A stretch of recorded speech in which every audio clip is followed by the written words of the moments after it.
தமிழன் தொலைக்காட்சி நேயர்களுக்கு வணக்கம். இன்றைய அரசியல் அரங்கம் நிகழ்விற்கு திருமிகு ஜே. முத்து ரமேஷ் நாடார் அவர்கள் வருகை தந்திருக்கிறார். அவர் தமிழ்நாடு நாடார் சங்கத்தின் தலைவராக செயல்பட்டு கொண்டிருக்கிறார். அவரோடு நாம் பேசுவோம். வணக்கம். வணக்கம் சார். நாடார் சங்கம், பல சங்கங்கள், ஏன் இந்த நிறைய சங்கங்கள் உருவாவதற்கான காரணங்கள் என்னன்னு நினைக்கிறீங்க? நிறைய சங்கங்கள் உருவாகிறதுக்கு காரணம் வந்து நிறையா இருக்குது. அதாவது ஒவ்வொருத்தருக்கும் ஒவ்வொரு கொள்கைகள், ஏதோ ஒரு வகையில் சமுதாயத்துக்கு. ஆனால் அந்த சமுதாயம் நாடார் சமுதாயம் என்ற ஒன்று தான். ஆமாம், எல்லாருக்குமே சமுதாய வளர்ச்சிக்காகவும் சமுதாய முன்னேற்றத்துக்காக பாடுபடுங்கிற நோக்கம். அதே சமயத்தில் அவங்கவுங்களுக்கு தகுந்த மாதிரி இப்போ ஒரு சங்கங்கள் வந்து பார்த்திங்கன்னா சீட்டு நடத்துவாங்க, கல்யாண மண்டபம் கட்டணும், பள்ளிக்கூடம் கட்டணும் அப்படிங்கிற ஒரு இது இருக்கும். எங்கள் சங்கத்தை பொறுத்தளவுக்கு வரலாறை படிப்போம், வரலாறை படைப்போம். நம்மளுடைய முன்னோர்கள், நம்மளுடைய சமுதாய தலைவர்கள், அதை தாண்டி தமிழ் தலைவர்கள், இப்படி நிறைய பேர் இருக்காங்க. அவங்களுடைய வரலாறுலாம் படிச்சுட்டு அவங்களுடைய வரலாற்றிலிருந்து நாம் கற்றுக்கொண்ட பாடத்தை வைத்து வரலாறை படைப்போம் அப்படிங்கிறத எங்கள் சங்கத்துடைய நோக்கம். சங்கங்கள் நிறையா இருக்கிறது ஒன்றும் தப்பு கிடையாது. அதே சமயத்தில் எல்லா சங்கமும் சமுதாயத்திற்காக, சமுதாய ஒற்றுமைக்காக பாடுபட வேண்டும். அதுதான் நோக்கமாக. இப்போ சமுதாய தலைவர்கள் வரலாற்றை படிப்போம் அப்படின்னு சொல்லும்போது இன்னொன்று சேர்த்தீங்க, தமிழ் தலைவர்கள். அது என்ன? அது என்ன சமுதாயம் தவிர்த்து இன்னொரு பார்வை உங்களுக்கு என்ன? இப்போ உதாரணத்துக்கு பார்த்தீங்கன்னா சுதந்திர போராட்ட வீரர்கள் எடுத்துட்டீங்கன்னா பெருந்தலைவர் காமராஜர், அதை தாண்டி நிறைய தலைவர்கள் இருக்காங்க. இப்போ தீரன் சின்னமலையாக இருக்கட்டும், இந்த மாதிரி தமிழ் தலைவர்கள். மற்ற சமுதாயங்களையும் நீங்க மதிக்கிறீங்க. ஆமா, ஐயா இரட்டைமலை சீனிவாசன், இந்த மாதிரி அனைத்து தமிழ் சமுதாய தலைவர்களையும் நம்ம மதிக்கணும் அப்படிங்கிறது தான். இப்போ இந்த உங்களை மாதிரி சங்கங்களை அரசியல்வாதிகள் தங்களது பயன்பாட்டுக்காக பயன்படுத்தி கொள்கிறார்கள், வாக்குகளுக்கு பயன்படுத்தி கொள்கிறார்கள் அப்படின்ற ஒரு பேச்சு இருக்கு. அதை பற்றிய கருத்து? அது அப்படிலாம் கிடையாது. அதாவது ஒரு அரசியல்வாதி வந்து ஒரு சங்கத்தை கையில் எடுத்துட்டு, இப்போ எங்கள் சங்கத்தில் வந்து 36,000 பேர் உறுப்பினராக இருக்காங்க. சங்கத்தில் உள்ள ஒரு சில பேரை கையில் எடுத்துட்டா அந்த 36,000 பேர் அவங்க அந்த தலைவர் சொல்றதையோ இல்லை அந்த சங்கம் சொல்றதையோ கேட்டு நடப்பாங்கன்றது எந்த வித உறுதிப்பாடும் கிடையாது. இப்போ தலைவரையே கையில் எடுத்துக்கிட்டா, தலைவரை கையில் எடுத்தாலும் அதான் நிலைமை. அதாவது இப்போ நான் சொல்ற விஷயங்கள் நல்ல விஷயமா இருந்தாதான் சங்கத்தினுடைய உறுப்பினர்கள், நிர்வாகிகள் ஏற்றுக்கொள்வார்கள். இப்போ எங்களை பொறுத்தளவுக்கு அது திமுகவாக இருக்கட்டும், அதிமுகவாக இருக்கட்டும், பாஜகவாக இருக்கட்டும், காங்கிரஸாக இருக்கட்டும், எந்த கட்சியாக இருந்தாலும் நாடார் சமுதாயத்திற்கு ஆதரவான நல்ல விஷயங்களை சொல்லும்போது நாங்கள் ஆதரிப்போம். நாடார் சமுதாயத்துக்கு எதிரான விஷயங்களை செய்யும் போது எதிர்ப்போம். அப்படிங்கும்போது நம்மளுடைய நடுநிலைமையாக தான் இருக்காங்கிறது எல்லாத்துக்கும் ஈஸியாக தெரிஞ்சிடும். குறிப்பிட்ட ஒரு கட்சிக்கோ இல்லை ஒரு தலைவருக்கோ நம்ம ஆதரவாக இருந்தால் அவர்கள் ஏதோ ஒரு காரணத்திற்காக அந்த தலைவருக்கு ஆதரவாக இருக்கிறார்கள், இல்லை அந்த கட்சிக்கு ஆதரவாக இருக்கிறார்கள், அதை வைத்து அந்த சங்கத்துடைய தலைவர் வந்து பயனடைஞ்சிருவார், இல்லை அந்த சங்கம் பயனடைஞ்சிடும் அப்படிங்கிறத நம்ம பார்க்கலாம். எல்லாரையுமே நல்லது செஞ்சால் ஆதரிப்போம், கெடுதல் செஞ்சால் எதிர்ப்போம் இப்படி இருக்கும்போது நீங்கள் எப்படி நடுநிலை தவறுறதாக பார்க்க முடியும்? அந்த மாதிரி பார்க்க முடியாது. சில நாடார் சங்கங்கள் தேர்தல் காலத்தில் இவர்களுக்கு ஆதரவு கொடுங்கள் அப்படின்னு பேசுகிறாங்க. ஆமாம், அதாவது இப்போ எங்கள் சங்கத்தை கூட பார்த்தீங்கன்னா நாடார் சமுதாய மக்கள் தொகை அடிப்படையில் நாடார்களுக்கு 6 தொகுதிகளில் போட்டியிடுறதுக்கு வாய்ப்பு வழங்கும் அரசியல் கட்சிக்கு நாங்கள் வந்து ஆதரிப்போம் அப்படின்னு சொல்லியிருந்தோம். ஆனால் எந்த கட்சியுமே கொடுக்கல. திமுக ஒரு சீட்டு கூட கொடுக்கல, காங்கிரஸ் 2 தொகுதி கொடுத்துருந்தது, அதிமுக 2 தொகுதி கொடுத்துருந்தது, நாம் தமிழர் 2 தொகுதி தான் கொடுத்திருந்தது.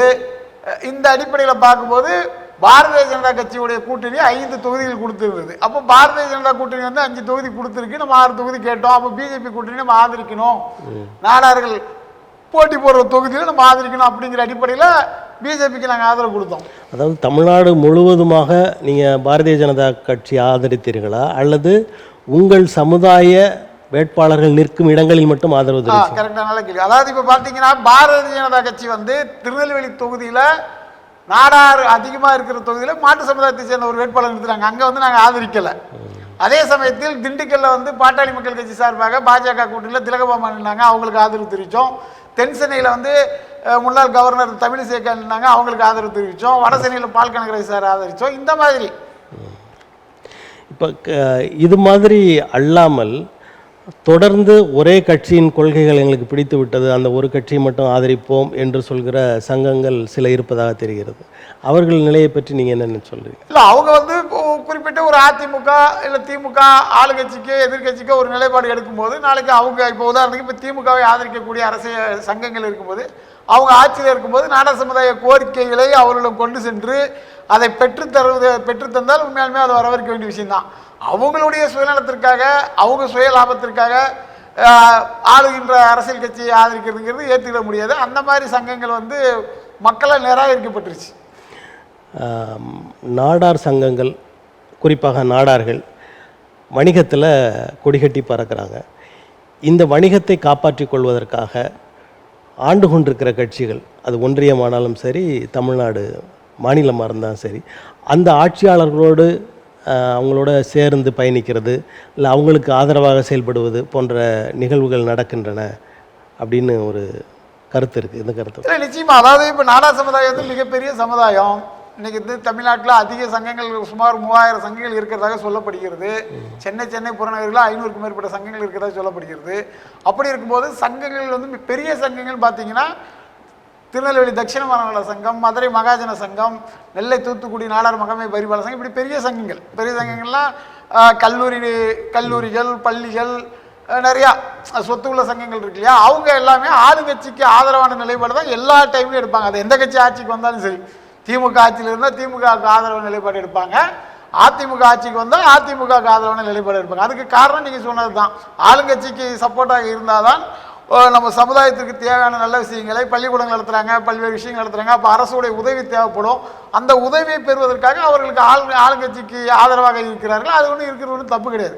அதே சமயத்தில் எங்களை போன்ற போராட்டங்கள் எதிர்த்து போராடக்கூடிய சங்கங்கள் ஆளுங்கட்சியாக இருந்தாலும் சரி, எந்த கட்சியாக இருந்தாலும் சரி, அவங்க தவறு செஞ்சால் எதிர்த்து பேசணும், எதிர்த்து பதிலடி கொடுக்கணும். அப்படிங்கிறது தான் எங்களை மாதிரி சங்கங்களுடைய நோக்கங்கள்.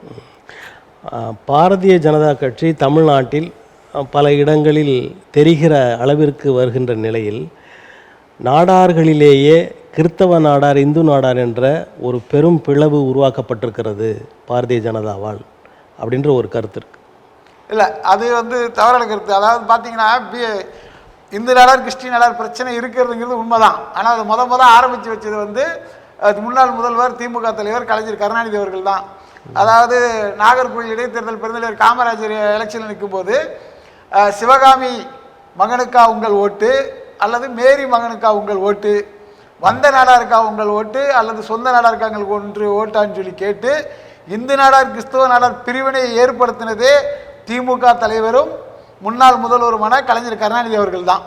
பாஜக வந்து இன்னைக்கு வந்து இந்து கிறிஸ்டின் அப்படிங்கிற மோதல்லாம் எல்லா இடத்துலையும் நிறைய இடத்துல பரவலாக இருக்குது. இப்போ எங்கள் ஊரை பற்றி பார்த்தீங்கன்னா பல ஊராட்சிகளையும் பாஜக பிடிச்சிருக்குது. உதாரணத்துக்கு படுக்கப்பத்து, அழகப்பபுரம், கொம்புடிக்கோட்டை, இப்படி சின்ன சின்ன கிராமங்களில் உள்ள ஊராட்சிகளும் பிஜேபி தலைவர், அதில் கிறிஸ்தவ நாடாரும் ஊராட்சி தலைவரும் பிஜேபியில் இருக்காங்க. அப்படிங்கும்போது ஒரு கட்சிங்கும் போது அதில் விமர்சனங்கள் வர்றது இயல்பு தான். அது வந்து உண்மையாலுமே மதவெறியை வந்து வச்சு அவங்க பண்ணுறாங்களா அப்படிங்கிறது அது நம்மளோட நடைமுறையில் தான் தெரியும். ஆனால் ஏற்கனவே உள்ள வரலாறு படி பார்த்தால் கலைஞர் கருணாநிதி தான் மத ரீதியாக நாடார்களை பிரித்தாலும் சூழ்ச்சியை செய்து இந்த மாதிரியான ஒரு வேலைகளை செஞ்சார். இன்றைக்கி உதாரணத்துக்கு மனோ தங்கராஜ் அவர்கள் வந்து பதவி நேற்று பறிக்கப்பட்டிருக்கிறது. அவர் ஒரு கிறிஸ்தவ நாடார். ஆனால் அரசுக்கு வந்து எதிர்ப்பு தெரிவிக்கிறது அனைத்துமே இந்து நாடார்கள் அமைப்பு தான் எதிர்ப்பு தெரிவிக்கிறாங்க. இந்து நாடார்கள் சங்க தலைவர்கள் தான் எப்படி வந்து ஒரு நாடாரை வந்து பதவி விட்டு இப்போ நீக்கியிருக்கீங்க, அப்படி என்றால் உடனடியாக இன்னொரு நாடாருக்கு அந்த பதவியை கொடுக்கணும்ல அப்படின்னு சொல்லி அறிக்கை வெளியிட்டது, கண்டனம் தெரிவித்தது, கோரிக்கை வைத்தது, இது எல்லாமே இந்து நாடார்கள் தான். நாடார்கள் இந்து நாடார் கிறிஸ்தவ நாடார் என்ற பிரிவினையே கிடையாது. எல்லாம் ஒரு தாய் பிள்ளைகள், எல்லாமே அண்ணன் தம்பிகள் தான் அப்படிங்கிற நிலைமை தான் இன்றைக்கி இருக்குது. மத ரீதியாக நாடார்கள்ட்ட மிகப்பெரிய பிளவுலாம் கிடையாது, எல்லாம் ஒற்றுமையாக தான் இருக்காங்க. இப்போ கலைஞர் கருணாநிதி தான் அந்த பிரிவினைக்கு காரணன்றீங்க. அந்த கலைஞர் கருணாநிதியின் அடியொற்றி பாரதிய ஜனதா கட்சி இப்போ செயல்பட்டு இருக்குன்னு நினைக்கிறீங்களா? கருணாநிதி வழியை பின்பற்றுறதுனாலும் தெரியல, அவங்க அரசியலுக்காக சில விஷயங்கள் செஞ்சலாம். கருணாநிதி எடுத்து வச்ச அந்த ஒரு பற்ற வச்ச அந்த மதவெறி என்கின்ற தீ இன்னைக்கு வந்து பரவலாக எல்லா இடத்துலையும் பரவி இருக்குது. அது நாடார்களுக்கு மட்டும் கிடையாது, அனைத்து சமுதாயத்திலையும் பரவி இருக்குது. மதமானவர்கள் நாடார்கள் மட்டும் கிடையாது, கிறிஸ்தவ நாடார்கள் இருக்கிற மாதிரி அனைத்து கிறிஸ்தவ வண்டி இருக்காங்க, கிறிஸ்தவ கவுண்டர் இருக்காங்க, கிறிஸ்தவ பிராமணர்களே இருக்காங்க. அப்படி எல்லாமே இருக்கும்போது இன்னைக்கு வந்து அதை வச்சு ஒரு அரசியல் பண்ணிட்டு இருக்காங்க. அது பாரதிய ஜனதாவும் பண்ணலாம், திமுகவும் பண்ணணும், எல்லா கட்சியும் தான் பண்ணுவாங்க. உதயநிதி ஸ்டாலின் அவர்களுக்கு துணை முதல் அமைச்சர் அப்படின்ற ஒரு பொறுப்பை கொடுத்துருக்காங்க. இதை பற்றி தங்களது கருத்து? முன்னாள் முதல்வர் கலைஞர் அவர்கள் வந்து திமுக என்ன சங்கரமணமான்னு கேட்டிருந்தாங்க. அந்த சங்கரமணத்தோட கேவலமான நிலைமையில் தான் இன்றைக்கி திமுக இருக்குது. அதாவது அண்ணா ஆரம்பித்த கட்சி அதை முன்னாள் கலைஞர் அவர்கள் வந்து ஏதோ ஒரு வழியில் கைப்பற்றி அவருக்கு பின் அவர் மகன், அவருக்கு பின் அவர் மகன், இப்படி சங்கரமணத்தோட கேவலமான வாரிசு அரசியல் பண்ணுறது வந்து திமுக. இதை மக்கள் வந்து பார்த்துட்டு இருக்காங்க. இது வந்து மக்கள் யாரும் ரசிக்கல. இது வந்து நிறையா பேர் வந்து கடும் எதிர்ப்பு தான் தெரிவிக்காங்க. அதாவது தமிழ்நாட்டில் ஒரு 1000 பேர் கூட இல்லாத ஒரு சாதி முதலமைச்சர் பதவி, துணை முதலமைச்சர் பதவி, மத்திய சென்னை நாடாளுமன்ற உறுப்பினர் பதவி, தூத்துக்குடி நாடாளுமன்ற உறுப்பினர் பதவி, இப்படி வந்து தமிழ்நாட்டில் 1000 பேர் இல்லாத சமுதாயம், ஒரு தெலுங்கு சமுதாயம் வந்து இந்த மாதிரி ஆட்சி பண்ணுறது, அதிகாரிகள் ஈடுபடுறது யாருமே தமிழ் குடிகள் விரும்பலை. அதற்கான அந்த கோபம் வருகின்ற தேர்தலில் எதிரொலிக்குன்னு நான் நினைக்கிறேன்.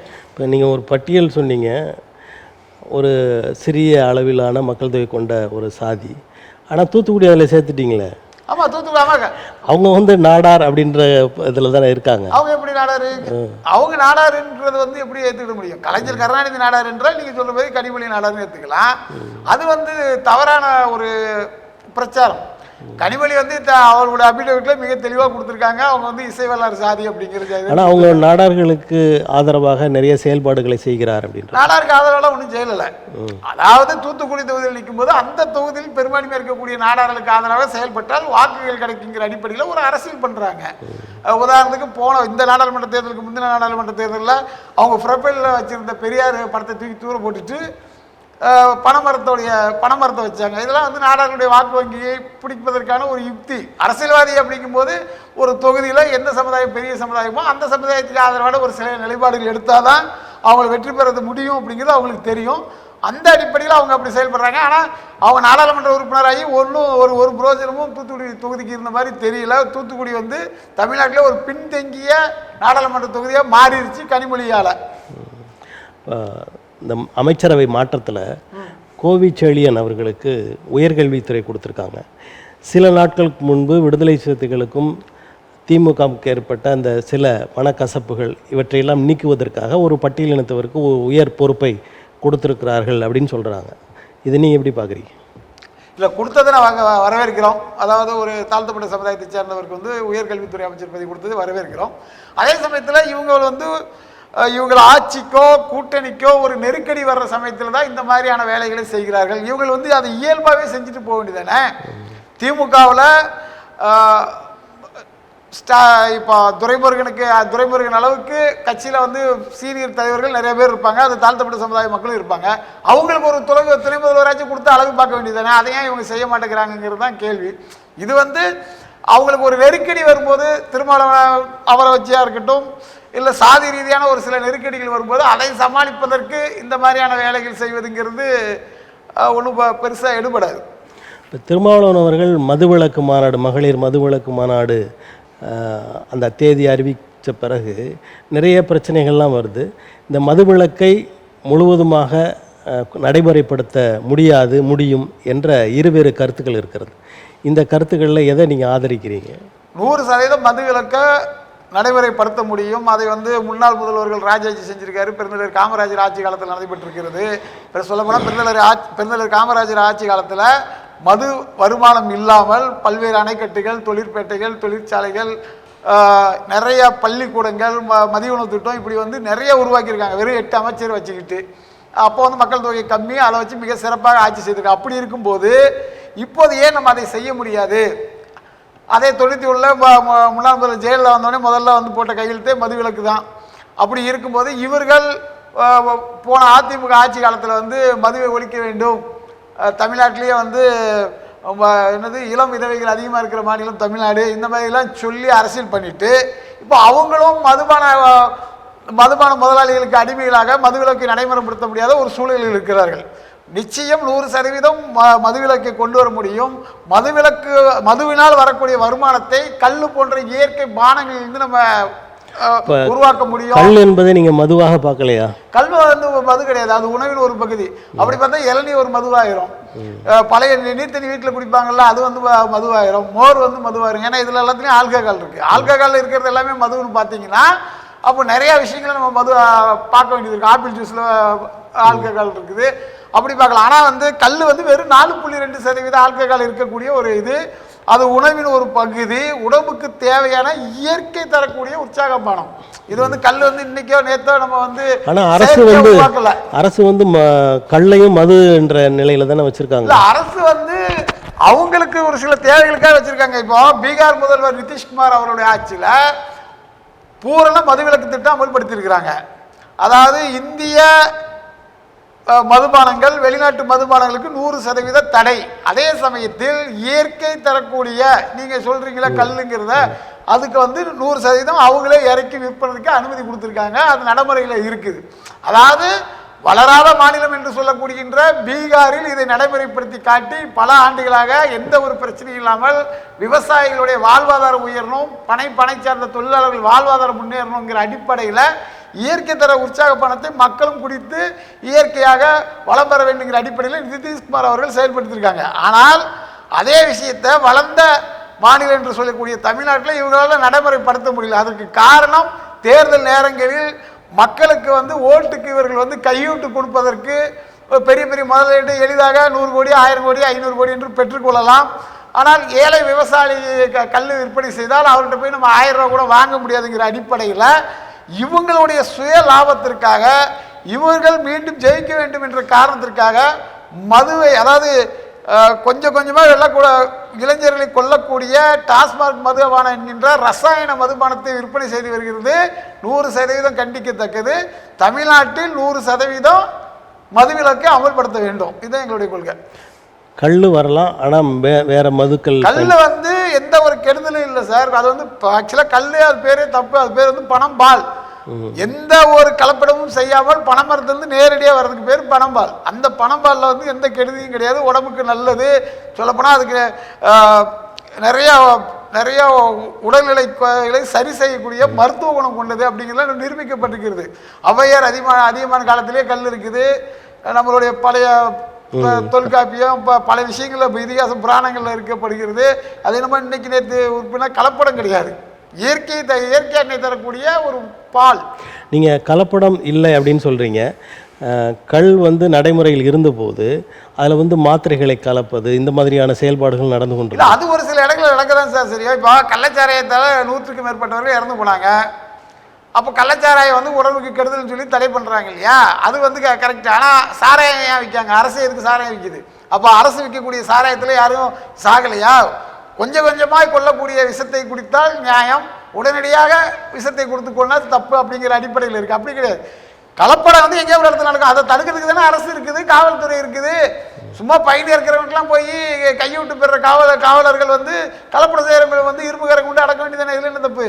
தவறு யார் செய்தாலும் தண்டிக்கப்பட வேண்டியதுதான். பனை மரம் தமிழ்நாட்டின் முக்கியமான ஒரு மரம். ஈழத்துலாம் அதை ஒரு தமிழ்நாட்டிலே அது மாநில மரம். ஆமாம். இப்படிப்பட்ட பனை மரம் ரொம்ப குறைந்து கொண்டு வருகிறது அப்படின்ற ஒரு கணக்கெடுப்பு இருக்குது. இந்த பனை மரங்களை வெட்டக்கூடாது என்ற அந்த தடைகள் எதுவும் கொண்டு வரணும்னு நீங்கள் நினைக்கிறீங்களா? ஆமாம், இப்போ ஏற்கனவே அதை வந்து சட்டமாக கொண்டு வந்திருக்காங்க. பனைமரத்தை வெட்டினால் வந்து தண்டனை, உண்மையாக வெட்ட வேண்டிய அவசியம் ஏற்பட்டால் கலெக்டரே தாசில்தார்கிட்ட முன்னனுமதி பெறணும், அதுக்கான காரணத்தை எழுதி கொடுக்கணுங்கிறதெல்லாம் நடைமுறையில் இருக்குது. ஆனால் அது இப்போ தான் இந்த சட்டம் வந்திருக்கு. ஆனால் அந்த சட்டம் வந்து தீவிரமாக நடைமுறைப்படுத்தப்படுகிறது என்றால் இல்லை. செங்கச்சூளைகளுக்காக வெறும் 100-200 இந்த பனைமரங்கள் வெட்டப்படக்கூடிய அவல நிலை இருக்குது. அந்த பனைமரத்துடைய பயனை முழுமையாக இருந்தால் அந்த பனைமரத்தை யாரும் வெட்ட மாட்டார்கள். அதாவது நுனி முதல் கிளை வரை 801 பலன்கள் உள்ள மரம் பனைமரம் என்றும் பூலோக கற்பக தரும் பனைமரம் என்றும் சொல்லப்படுகிறது. அந்த பனைமரத்தினுடைய பயன்களை சரிவர மக்களுக்கு கொண்டு சேர்க்கும் வகையில் தமிழக அரசு செயல்படுத்த வேண்டும். உதாரணத்துக்கு சொல்லணும்னா, கம்போடியா என்கிற ஒரு நாடு முழுக்க பனை விவசாயத்தை வச்சு தான் அந்த நாடே இயங்கிட்டு இருக்கு. இலங்கையில் பனை சார்ந்த தொழிலுக்கென்று ஒரு தனி அமைச்சர் பதவியே இருக்கிறது. பனைநல வாரிய அமைச்சர் என்று ஒரு அமைச்சர் இருக்கின்றார். அதே போன்று தமிழ்நாட்டிலும் பனைமரம் சார்ந்த தொழில்கள், அந்த ஏற்றுமதி செய்யக்கூடிய பொருட்கள், இதில் எல்லாமே செஞ்சால் இப்போ இந்த டாஸ்மாக் மதுபானத்தில் கிடைக்கிற வருமானத்தை விட அதிக வருமானம் பனை சார்ந்த தொழிலில் நம்ம எடுக்க முடியும். சொல்லப்போனால் உலகத்தையே அச்சுறுத்தி இருக்கக்கூடிய நெகிழி என்று சொல்லக்கூடிய பிளாஸ்டிக் பொருளுக்கு மாற்றாக 60% பொருட்களை பனை ஓலையிலிருந்து தயாரிக்க முடியும், பனை பட்டையிலிருந்து தயாரிக்க முடியும். இதை அரசு நடைமுறைப்படுத்த வேண்டும். சொல்லப்போனால் பனை தொழிலை ஒரு அரசாங்க வேலை போன்று அரசு செயல்படுத்தினால் படித்த இளைஞர்கள் இந்த தொழிலுக்கு வருவார்கள். இன்னைக்கு வந்து நவீன கருவிகள் அரசே தயாரிக்கப்படுது. அதாவது கோவை வேளாண்மை கல்லூரியில் பனை மரம் ஏறுவதற்கான நவீன கருவிகளை செஞ்சிருக்காங்க.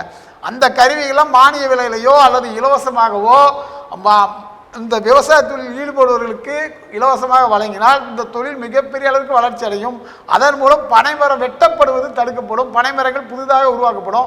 பனைமரம் வந்து இயற்கை சார்ந்த விஷயத்தில் எவ்வளோ நல்லதெல்லாம் இருக்குது. சுனாமி போன்ற இயற்கை பேரழிவுகளை தடுத்து நிறுத்தக்கூடிய ஆற்றல் பனைமரத்துக்கு இருக்கிறது. சூறாவளி போன்ற அந்த இது தாக்கத்திலிருந்து தடுத்து நிறுத்துகிற ஆற்றல் பனைமரத்துக்கு இருக்குது. அப்படிங்கும்போது பனைமரத்தை காக்க வேண்டியது தமிழக அரசினுடைய கடமை.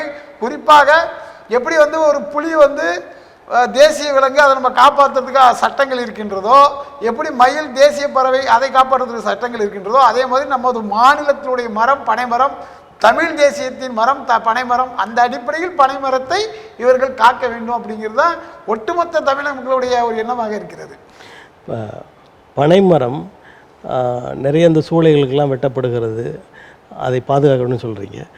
பனைமரத்தோட பொருட்களை மக்களுக்கு பயன்பாட்டு கொண்டு வருவதற்கு நிறைய செலவுகளாகிறது.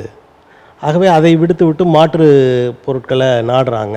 இப்போ நீங்கள் நெகிழி போன்ற அப்படின்ற ஒரு கருத்து இருக்குது. அப்போ அதிகமான செலவு செய்கிற ஒரு இடத்த விட்டுட்டு அடுத்த இடத்துக்கு போகிறது இது செலவு செய்கிறதுன்றதுல தவறான விஷயம் சார். குடிசை தொழிலாக இப்போ தென் மாவட்டங்களாக இருக்கட்டும், மேற்கு மாவட்டங்கள், வடக்கு மாவட்டம், எல்லா மாவட்டங்களிலுமே பனை சார்ந்த தொழில்களை குடிசை தொழில் செய்வதற்கு பெண்கள் தயாரான நிலையில் இருக்கிறார்கள்.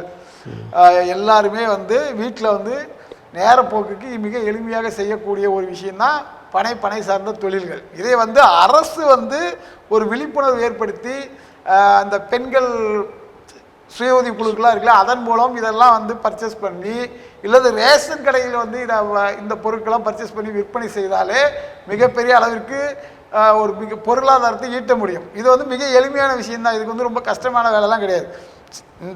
இந்த டப்பா செஞ்சு கொடுத்தீங்கன்னா உங்களுக்கு இவ்வளோ கிடைக்கும், இந்த பொருள் செஞ்சு கொடுத்தா இவ்வளோ கிடைக்கும், ஈக்கு செஞ்சு கொடுத்தீங்கன்னா இவ்வளோ கிடைக்கும், விளக்கமாறு செஞ்சு கொடுத்தா இவ்வளோ கிடைக்கும், இந்த ஓலையில் இதெல்லாம் உண்டு, வாளி உண்டு, வாளி இந்த மாதிரியான பொருட்கள் செஞ்சு கொடுத்தா இவ்வளோன்னு சொல்லி அரசு கொள்முதல் செய்தாலே மக்கள் உற்சாகமாக வீட்டு வேலை செய்வது போல மிக எளிமையாக வீட்டிலிருந்து அவங்களுடைய பொருளாதார வளர்ச்சி அடையும். இப்போ 1000 ரூபா இந்த பெண்களுக்கு கொடுக்குறது அதெல்லாம் தேவையில்லாதது.